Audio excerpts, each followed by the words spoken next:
Hi there, how are you guys tonight? We have an audience again tonight. We've got Desmond, Tia, and Lindley from almost 3 to 10 years old they are. Oh, I wanted to show you before we get started. Desmond's quite the Lego guy.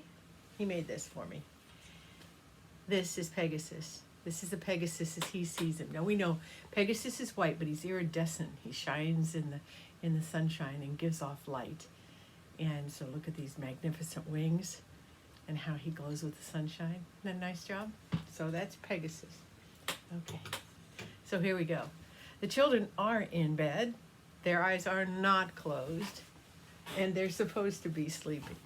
But what they're doing is waiting to see if Pegasus will show up. Well, of course he's going to. Now, they can't get to the windows because they're in bed and Grandma's watching them. They can't get up. So in the wink of an eye, when they least expect it, they are teleported, as Tia would say, onto Pegasus's back.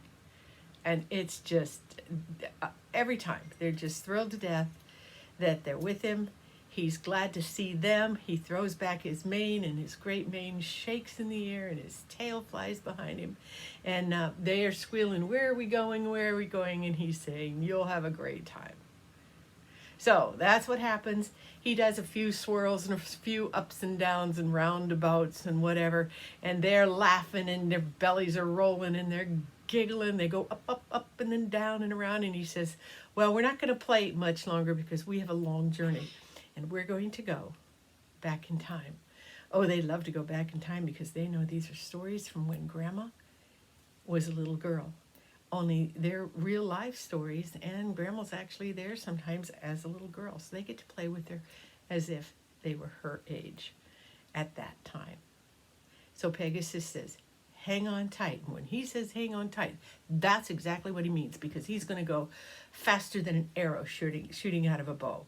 And he heads to the east.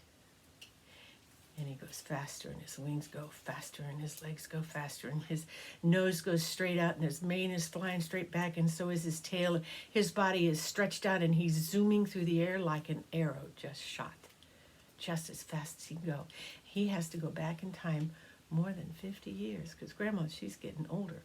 And this is back when she was maybe eight or 9 years old when these stories take place. But lo and behold, not long after that, he slows down, the wind quits blowing, and it had been raining when they got on Pegasus.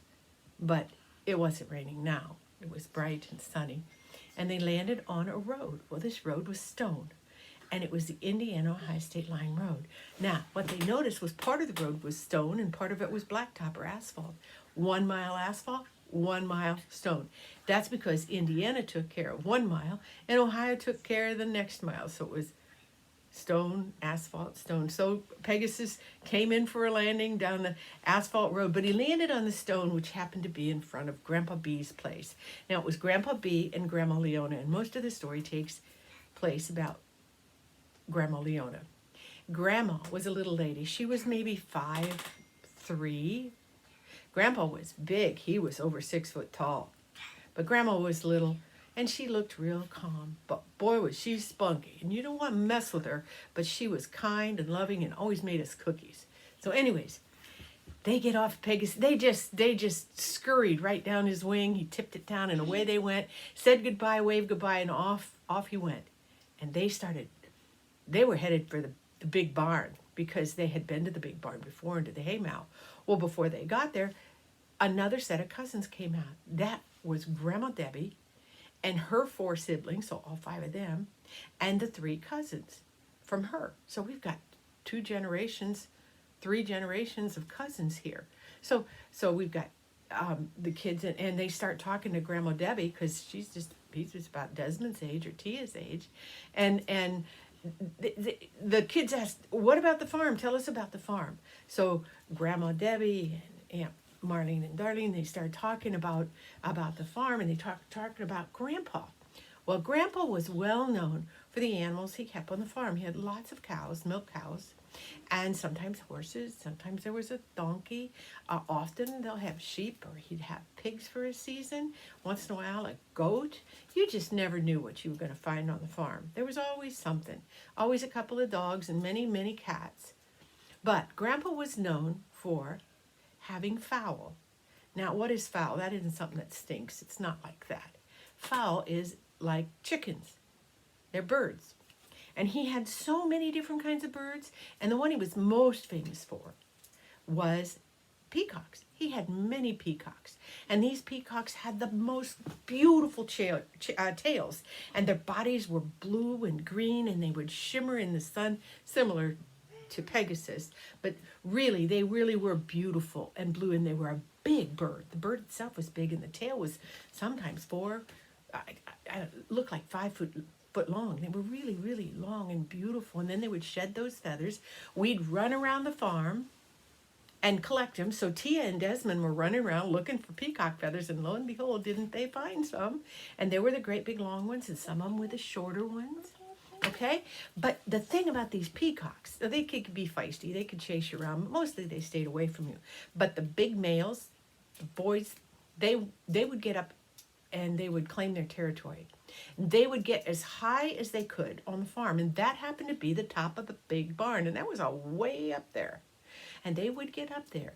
What happened before the kids knew about this, so Tia and Desmond didn't know what was going on with this, but they heard this horrible, awfully frightening sound. It was help, help, help, really loud. And they looked around and they looked around, and Grandma Debi and her cousins, they started giggling because they knew what it was. Finally, they looked up, and there on the top of the barn is that big male peacock, and he's cocking his head up and opening his mouth and bellowing out, help! And he was so high up, it would echo for miles in the country. And Grandpa's farm was, 120, 140 acres? It would shoot across there. They would hear it, really. We had people come looking to see what was wrong and who they needed to help. Well, it was these peacocks. So finally, the neighbors around there knew, and the other cousins, they knew what it was. But the peacock's eggs were blue. Yeah, this bluish green color, just pretty as they could be. But that's not our story tonight. We have actually 2 other stories that I'm going to tell you about the fowl. Now, Grandpa had chickens. He had so many different kinds of chickens. He had black chickens, white chickens, black and white chickens, red chickens, brown chickens. Chickens with their feathers curled up backwards. It looked like somebody took them and stroked them like this. It's true. This is true. This is not magic. It's not a story. That isn't true. And he had chickens that had feathers cleared down to their feet. Most of the time they just had those yellow or orange legs. They had them all the way down. Well, he also had geese. He had white geese, lots of them. Lots of white geese. Now, these geese were mean. If you got out in the barnyard or the farm back where the chickens were, these geese would chase you around, and sometimes they'd pick at you. You know, and they'd nip at your legs and chase you, and then they had great wings, and they'd flap you, and it hurt. And we were little. We were skinny little things. And that big old, and then if one got picking on you, there'd be another one and another one. Pretty soon, you're getting beat up by geese, right? So anyways, so this story takes place back behind the chicken coop, between the chicken coop and, are you ready for this? The outhouse. Now, back then, we didn't have a bathroom in the house. We only had an outhouse. Now, the outhouse had, it was a big one. It was a 2-holer, we called it. And it was a square or rectangle building with a board and 2 holes in it. Now, it did have a cover, but it was a square cover with a hinge and just came down. There wasn't a toilet seat on it or anything. You just sat down. And there was a Sears and Roebuck catalog that you used to clean up your business with, or if you were lucky, a phone book, because those pages were softer. But there was not a roll of toilet paper in there, okay? So anyways, we were out playing in the chicken yard. The kids, the cousins, and the other cousins, Tia and Desmond and Lindley, and we were running around in the chicken yard and chasing chickens, and Grandma would yell at us because if you chase them too much, they quit laying eggs. So anyways, we waited till she wasn't watching, and then we chased some chickens. And it was fun because you could never hardly catch them unless you got them in a corner. But anyways, Grandma needed a new pillow. So she decided she was going to get some goose down.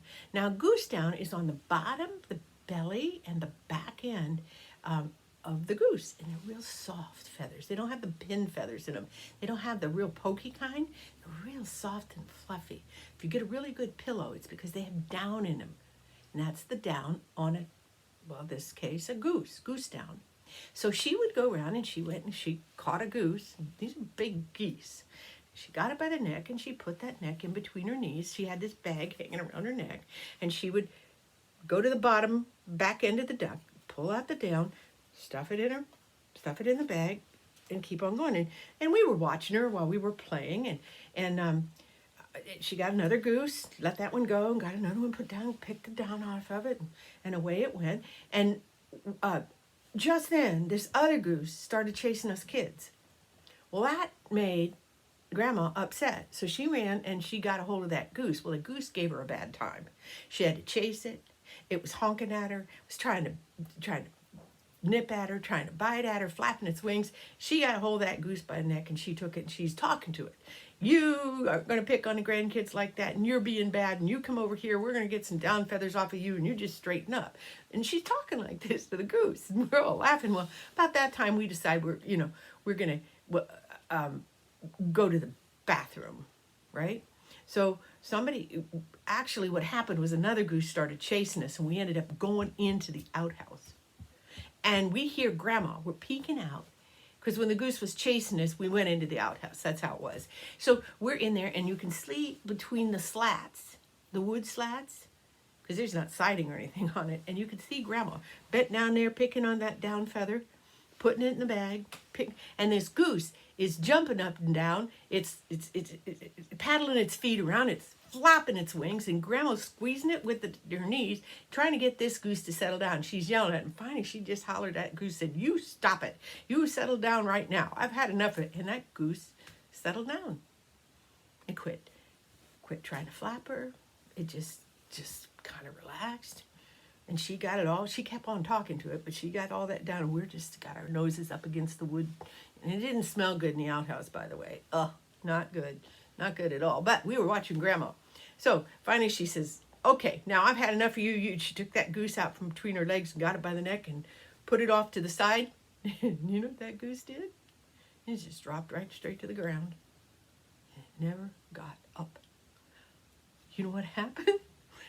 She was so mad at it when she was squeezing. She squeezed its neck and broke its neck, and the poor goose died. She said, "Well, that served you right. You don't need to be doing that, picking on the grandkids and being bad for me." So she took that goose, picked it up by the neck, took it in the house, and we had goose for supper. But we've always laughed because that poor goose didn't know what he was messing with when he was messing with my little grandma. But that was one goose story.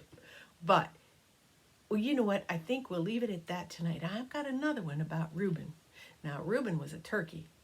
So why don't we save Reuben for another day? Now, remember, there were 8 of the grandkids that were Grandma's age. And they were so excited to see Lindley and Tia and Desmond that they played in the farmyard and with the dogs and the cats all day. And they got in the granary and they got in the cellar and they went in the chicken coops and they ran around in the pasture and they did all the things that they were by the time the sun began to set, they were so exhausted. And they looked up and there they saw the light. And along came Pegasus. Oh, and they were so exhausted, but they'd had so much fun. And they really enjoyed getting to know the old people when they were young people.